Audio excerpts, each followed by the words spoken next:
நாளை அதிகாரிகளுக்கு சிற்பிகளின் வணக்கம். நம்ம ஏற்கனவே ஒரு வீடியோ பார்த்துருந்தோம் இல்லையா, பர்சன்டேஜ். ஸோ அதோட தொடர்ச்சி தான் இந்த வீடியோ. இதுக்கு முன்னாடி அந்த வீடியோ பார்க்காதவங்க டிஸ்கிரிப்ஷன்ல நான் லிங்க் கொடுத்துருக்கிறேன், அந்த வீடியோ கிளிக் பண்ணி பாருங்க. நம்ம பர்சன்டேஜுக்கு முன்னாடி டிஎன்பிஎஸ்சி அண்ட் காம்படிட்டிவ் எக்ஸாம்ஸ்ல என்னென்னலாம் காமனா கேட்பாங்க டாபிக் வைஸா அப்படின்றது நான் மொத்த டாபிக்ஸுமே கொடுத்துருப்பேன். அந்த டாபிக் வைஸா ஒவ்வொன்றா நம்ம இப்போ பார்க்க போறோம். அதுல ஒரு ஃபர்ஸ்ட் டாபிக்கான பர்சன்டேஜ்ல செகண்ட் பார்ட் தான் இங்க பார்க்க போறோம். இதுல செட் ஆஃப் சம்ஸ் நான் கொடுத்துருக்கிறேன். அந்த செட் ஆஃப் சம்ஸ் தான் அந்த மாதிரி ஒரு டைப் கேட்பாங்க. ஏற்கனவே இதுக்கு முன்னாடி நம்ம போட்ட டாபிக்ஸ்ல அந்த கொடுத்துருக்கிற டைப் பார்த்தீங்கன்னா நம்ம அந்த பர்சன்டேஜ் டைரக்டா கண்டுபிடிக்கிற மாதிரி கொடுத்துருக்கோம். இந்த பார்ட்ல என்ன பார்க்க போறோம் அப்படின்னா, ஸோ நிறைய பேராகிராஃப், அதாவது கொஸ்டின் வந்து பெருசா இருக்கிற புரிஞ்சுக்கிற மாதிரி இல்லை அப்படின்னு நிறைய பேர் கேட்டிருந்தாங்க. அந்த மாதிரி டைப் கொஸ்டின்ஸ் எல்லாமே நம்ம பார்க்க போறோம். இந்த டாபிக்கோட பர்சன்டேஜ், அதாவது இந்த வீடியோவோட பர்சன்டேஜோட டாபிக் முடியுது. நெக்ஸ்ட் வீடியோல நம்ம பார்த்தீங்கன்னா ப்ராஃபிட் அண்ட் லாஸ் பார்க்கலாம். சரிங்களா? ஸோ அதுக்கு முன்னாடி சில இன்ஃபர்மேஷன்ஸ் வந்து நான் ஸ்டூடெண்ட்ஸ்க்கு தெரியப்படுத்தணும்னு நினைக்கிறேன். நம்ம சேனலை இப்போதான் நீங்க புதுசா பாக்குறீங்க அப்படின்னா, நம்ம சேனல்ல ரெகுலரா யூபிஎஸ்சி அண்ட் டிஎன்பிஎஸ்சி சார்ந்த கண்டென்ட்ஸ் நாங்கள் போட்டுக்கிட்டு இருக்கோம்.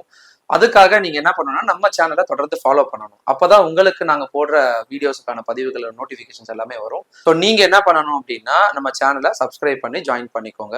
கண்டினியூஸா நம்ம வீடியோஸ் தொடர்ந்து போட்டுக்கிட்டு இருக்க போறோம். கரண்ட் அஃபேர்ஸ் சார்ந்து, ஆப்டிடியூட் சார்ந்து, டிஎன்பிஎஸ்சியோட ப்ரீவியஸ் இயர் கொஸ்டின் பேப்பர்ஸோட ரிவிஷன் சார்ந்து எல்லாமே போட்டுட்டு இருக்க போறோம்.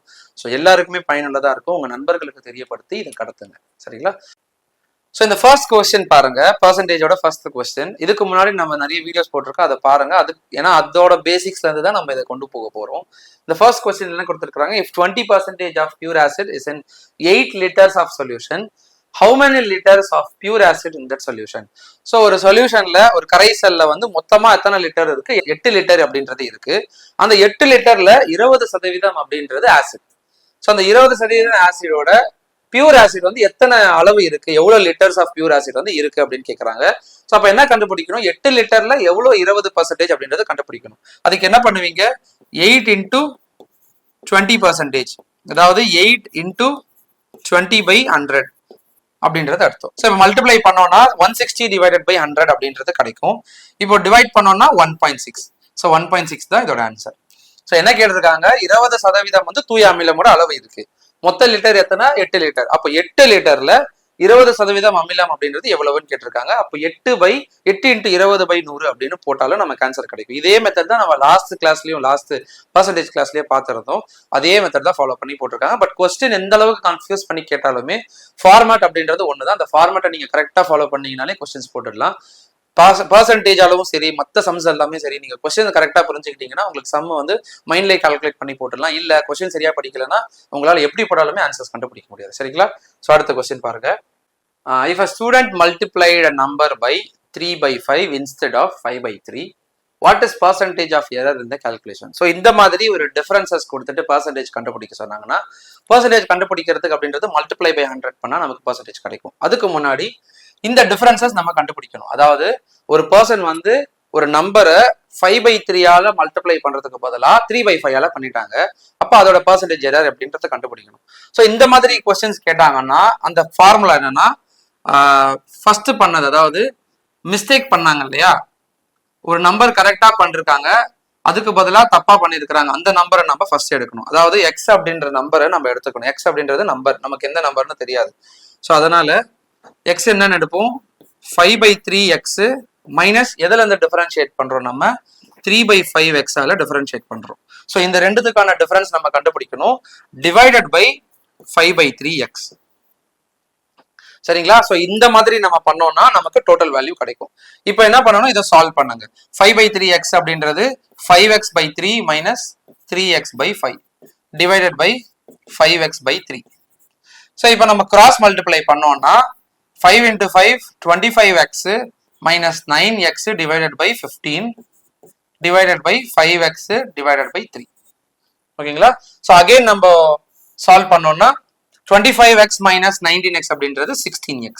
16x by 15 into இந்த கீழே இருக்கிற டேர்ம் வந்து நியூமரேட்டருக்கு போச்சுன்னா அது என்ன ஆகும், ரெசிப்ரோக்கல் ஆகும், அது தலைகீழ் ஆகும். அப்போ 3 divided by 5x ஆகும். இப்போ நம்ம மல்டிப்ளை பண்ணோம்னா, சாரி கேன்சல் பண்ணோம்னா 3 1s are 3 5s are 15. So அப்போ 16x divided by 5 into 5 25x so X நம்ம கேன்சல் பண்ணிடலாம். இப்போ 16/25 அப்படின்றது நமக்கு ஃப்ராக்ஷனா கிடைக்குது. ஆனா அவங்க கேட்டது என்னன்னா பர்சன்டேஜ் அப்படின்றது கேட்கறாங்க. அதனால நம்ம என்ன பண்ணோம்னா இன்டூ 100 பண்ணணும். அப்போ 1600 டிவைடட் பை 25 அப்படி இல்லைன்னா 25 1s are 25 4s are அப்படின்றது போடலாம். 16 into 4 64. ஸோ ஆன்சர் வந்து 64%. இந்த மாதிரி சம்ஸை வந்து ரொம்ப கன்ஃபியூஸ் பண்ற மாதிரி கேட்பாங்க. பட் கொஸ்டின்ஸ் நம்ம புரிஞ்சுக்கிட்டோம்னா ஈஸி. என்ன கொடுத்துருக்காங்கன்னா இந்த டிஃபரன்சஸ் மட்டும் கொடுத்துருக்காங்க. ஒரு பர்சன் வந்து ஒரு நம்பரை மல்டிப்ளை பண்றாங்க. அந்த நம்பர் வந்து 3/5 5/3 பண்றதுக்கு பதிலாக 3/5 பண்ணிட்டாங்க. அப்போ தப்பா இருக்கு.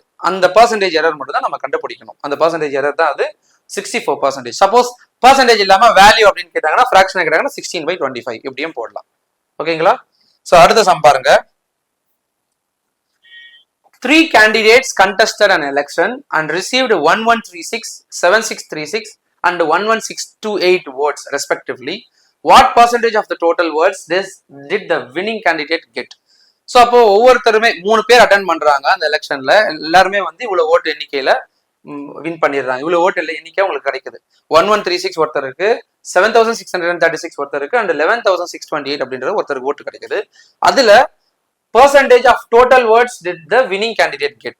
அப்போ வின் பண்ணவங்க இதுல யாரு வின் பண்ணவங்கன்னு பாத்தீங்கன்னா இவங்க மட்டும் தான் வின் பண்ணிருக்காங்க. அப்போ இவங்க டோட்டலா வந்த வேர்ட்ல எவ்வளவு பர்சன்டேஜ் இவங்க வின் பண்ணிருக்காங்க அப்படின்னு பார்க்கணும். ஸோ அப்போ ஃபர்ஸ்ட் என்ன பண்ணணும், இது மொத்தத்தோட டோட்டல் நமக்கு தெரியணும். ஸோ அப்போ டோட்டல் என்னது 1136 பிளஸ் 7636 பிளஸ் 11628. ஸோ இப்போ இதை நம்ம ஆட் பண்ணோம்னா 1136 7636 and 11628. So 6 plus 6 12, 12 20. 3 plus 3 6, 6 plus 4 10. 6 plus 6 12, 13 14. 7 8 9 10. அப்போ 20,400 அப்படின்றது டோட்டல் ஓட். இப்போ நமக்கு கிடைச்சிருக்கிற வேல்யூ பாத்தீங்கன்னா 20,400. அந்த 20,400 டோட்டல் ஓட்ஸ்ல வின்னிங் பண்ண கேண்டிடேட்டோட வேர்ட் பர்சன்டேஜ் கேட்கறாங்க. அப்போ அவரோட ஓட் என்னது 11628.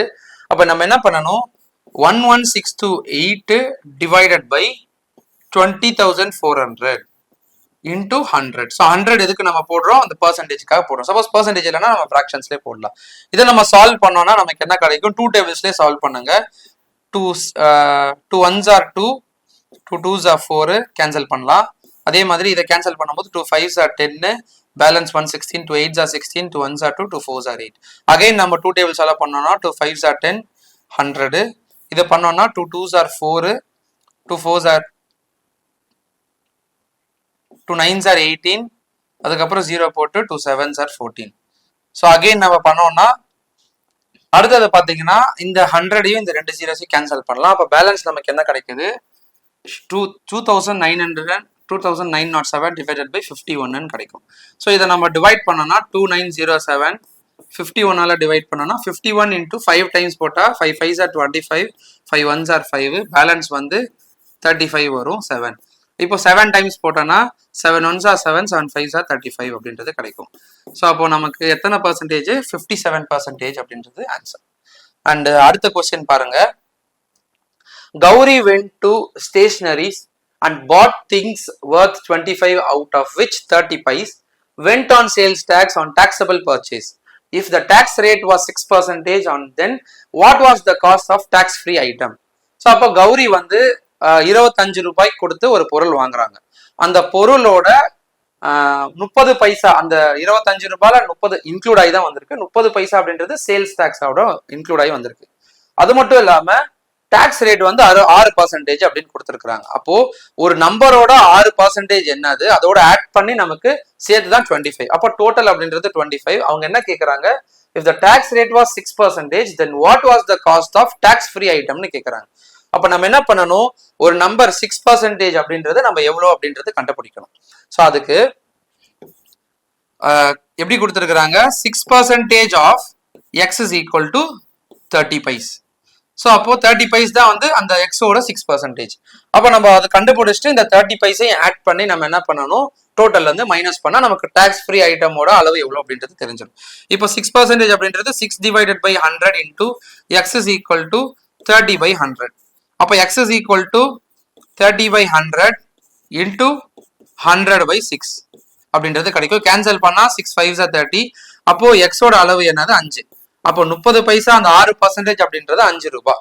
அப்ப அந்த 5 ரூபாய் என்ன பண்ணணும் அப்படின்னா டோட்டல் பண்ணும்போது இப்போ டோட்டலா நமக்கு டாக்ஸ் ஃப்ரீ ஐட்டம்ஸ் என்னது டோட்டல் அமௌண்ட் அப்படின்றது 25 மைனஸ் நம்ம இந்த 5 ரூபாய் பிளஸ் 30 பைசா அப்படின்றது இப்போ 100 ரூபாயில அதான் 1 ரூபாய் அப்படின்றது 100 பைசா. அப்போ 30 பைசா அப்படின்றது 0.3 போடலாங்களா. ஸோ 100 ரூபாய் 100 பைசா அப்படின்றது 1 ரூபாய். அப்போ அதுக்கு கீழே குறைஞ்சதுன்னா 30 பைசா அப்படின்றது 0.3. அப்போ இதையும் ஆட் பண்ணணும். அப்போ என்ன கிடைக்கும் 25 மைனஸ் 5.3 பண்ணோம்னா நமக்கு 19.7% அப்படின்றது ஆன்சர். ஸோ இந்த மாதிரி சம்ஸும் கன்ஃபியூஸ் பண்ற மாதிரி கேட்பாங்க. பட் கொஸ்டின்ஸ் நல்லா புரிஞ்சுக்கணும். If the tax rate was 6%, then what was the cost of tax free ஐட்டம்னு கேட்கறாங்க. தமிழ்ல பாருங்க, கௌரி ஸ்டேஷனரியிடம் சென்று 25 ரூபாய் மதிப்புள்ள பொருட்களை வாங்கினால் அதில் 30 பைசா வரிக்கு உட்பட்ட கொள்முதல் மீதான விற்பனை வரிக்கு சென்றது. 30 பைசா அப்படின்றது விற்பனை வரிக்கு போயிடுச்சா. மொத்த வரி விகிதம் 6% அப்படின்னா வரி இல்லாத பொருட்களின் விலை என்ன? அப்போ வரியோட இருக்கிற பொருளோட விலை 25 ரூபாய். அப்போ வரி அளவு எவ்வளவுன்றதே தெரியாது. அப்போ வரி அப்படின்றது கண்டுபிடிக்கிறதுக்கு தான் நம்ம இந்த ஃபார்மேட் யூஸ் பண்ணோம். அதாவது 6% of x is equal to 30 பைசா. எதுக்காகனா அந்த அளவுல 6% அப்படின்றது 30 பைசா. அப்ப அந்த அளவு என்னதுன்னு தெரியாது. அந்த அளவு தான் 5 ரூபாய். அப்ப 5 ரூபாயில 30 பைசா அப்படின்றது ஒரு சேல்ஸ் டாக்ஸோட அளவு. அப்ப மிச்சம் இருக்கிற அளவு தான் 5 ரூபாய். அப்ப 5 ரூபாய் பிளஸ் 30 பைசா அப்படின்றது 25 மைனஸ் 5.3, அப்போ 19.7 அப்படின்றது ஆன்சர். ஸோ அடுத்த கொஸ்டின் பாருங்க. The population of a town increased from 1,75,000 to 2,62,500 in a decade. The average percentage increase of a population per year. So கொஸ்டின்ல என்ன கொடுத்துருக்காங்க, ஒரு வேல்யூல இருந்து இன்னொரு வேல்யூக்கு அந்த பர்சன்டேஜ் பாப்புலேஷன் வேல்யூ இன்க்ரீஸ் ஆயிருக்கு. ஸோ அந்த இன்க்ரீஸ் ஆன பர்சன்டேஜ் ஒரு வருஷத்துல எவ்வளோன்னு கேட்டிருக்காங்க. ஆனால் கொடுத்தது பார்த்தீங்கன்னா 10 வருஷத்துல கொடுத்துருக்காங்க. ஸோ 10 வருஷத்துல இதுல இருந்து இதுக்கு இன்க்ரீஸ் ஆயிருக்கு. அப்போ ஒரு வருஷத்தோட பர்சன்டேஜ் ஃபர்ஸ்ட் என்ன கண்டுபிடிக்கணும்னா 10 வருஷத்தோட பர்சன்டேஜ் கண்டுபிடிக்கணும். அதுல இருந்து 10 டிவைட் பண்ணீங்கன்னா நமக்கு ஒரு வருஷத்தோட பர்சன்டேஜ் கிடைச்சிடும். ஸோ அதுக்கு கண்டுபிடிக்கிறதுக்கு என்ன பண்ணணும், டோட்டல் மைனஸ் இதுக்கு முன்னாடி, அதாவது ஃபர்ஸ்ட் இப்போ ரீசெண்டா கிடைச்ச வேல்யூல இருந்து previous value divided by previous value. அதாவது 2,62,500 minus 1,75,000 divided by 1,75,000 into 100. So இதுதான் ஃபார்முலா. என்னன்னா டோட்டல் வேல்யூ இப்போ புதுசா கிடைச்ச வேல்யூல இருந்து டிஃபரன்ஸை நம்ம என்ன பண்ணோம், அதுக்கு முன்னாடி இருக்கிற வேல்யூவை நம்ம மைனஸ் பண்ணும், டிவைடட் பை ப்ரீவியஸ் வேல்யூவை டிவைட் பண்ணும், அவ்வளவுதான். ஸோ இதை பண்ணீங்கன்னா லாஸ்ட் நம்ம ஒரு நம்பரை கண்டுபிடிச்சல ஒரு நம்பர் தப்பா மல்டிப்ளை பண்ணியிருக்கிறாங்க, அதே ஃபார்மேட் தான். ஸோ இதுல 2,62,500 இருந்து நம்ம 1,75,000 பண்ணும்போது 2,62,500 டிவைடட் பை 1,75,000. ஸோ மைனஸ் பண்ணோம்னா 0,0,5, இது 12, 7, இது 15, இது 1. ஸோ அப்போ 87,500 அப்படின்றது நமக்கு கிடைக்கும். இப்போ நம்ம இந்த வேல்யூ பார்த்தீங்கன்னா 87,500 டிவைடட் பை 1,75,000 இன்டூ 100. ஸோ இப்போ நம்ம கேன்சல் பண்ணோம்னா 0 zeros போயிடும், இந்த 0 போயிடும். ஸோ அப்போ பேலன்ஸ் 5ஆல மல்டிப்ளை பண்ணலாம். 5 3s are 15, 5 5s are 25, 5 1s are 5, 3 37, 5 7s are 35, balance 2, 5 5s are 25. Again நம்ம பண்ணோம்னா 5 35s are 175, 5 9s are 5 7s are 35. So 35 3 7s are 7 5s are 35. அப்போ 5 into 10 என்ன வரும், 50% வரும். இது 10 வருஷத்துல கிடைச்ச வேல்யூ. இப்ப 10 வருஷத்துல இருந்து நமக்கு அவங்க என்ன கேட்டிருக்காங்க, ஒரு வருஷம், அதாவது பெர் இயர் மட்டும் கேட்டிருக்காங்க. அப்ப 10 வருஷம் அப்படின்றது 50%. அப்ப என்ன பண்ணணும், 50 டிவைடட் பை 10 போடணும். அப்ப கேன்சல் பண்ணோம்னா 5%. So answer 5%. ஸோ இந்த மாதிரி சம்ஸ் எக்ஸாம்ஸ்ல கேட்டாங்கன்னா கன்ஃபியூஸ் ஆகாம ஃபார்மேட்டை வச்சு மட்டும் போடுங்க. வேல்யூஸ் எந்தெந்த இடத்துல போடணும் அப்படின்றத கொஞ்சம் கிளாரிட்டியா இருங்க. இதே மாதிரி ஒரு நிறைய சம்ஸுக்கான ஒரு பிடிஎஃப் நான் கொடுத்துருக்கிறேன் நீங்க ஒர்க் அவுட் பண்றதுக்கு. அந்த பிடிஎஃப் டிஸ்கிரிப்ஷன்ல இருக்கு, நீங்க டவுன்லோட் பண்ணி அந்த சம்ஸை ப்ராக்டிஸ் பண்ணுங்க. நீங்க நிறைய ப்ராக்டிஸ் பண்ணதான் உங்களுக்கு ப்ராக்டிஸ் ஆகும், நல்லாவே புரியும். இல்லைன்னா வச்சுக்கோங்களேன், வெறும் ஃபார்மேட்டை மட்டுமே வச்சுட்டு போனீங்கன்னா சம்ஸை கன்ஃபியூஸ் பண்ணி கேட்டாங்கன்னா நீங்க அந்த சம்மை விட்டுடுவீங்க. அதனால நிறைய சாப்டர் வைஸா நான் கொடுக்குற நோட்ஸ் எல்லாத்தையும் நீங்க ப்ராக்டிஸ் பண்ணி பாருங்க. இந்த வீடியோல இருந்து உங்களுக்கு ஏதாவது டவுட் இருந்துச்சுன்னா கூட கமெண்ட்ல தெரியப்படுத்துங்க, நான் உங்களுக்கு ஆன்சர் பண்றேன். அடுத்த வீடியோல உங்களை சந்திக்கிறேன். தேங்க்யூ.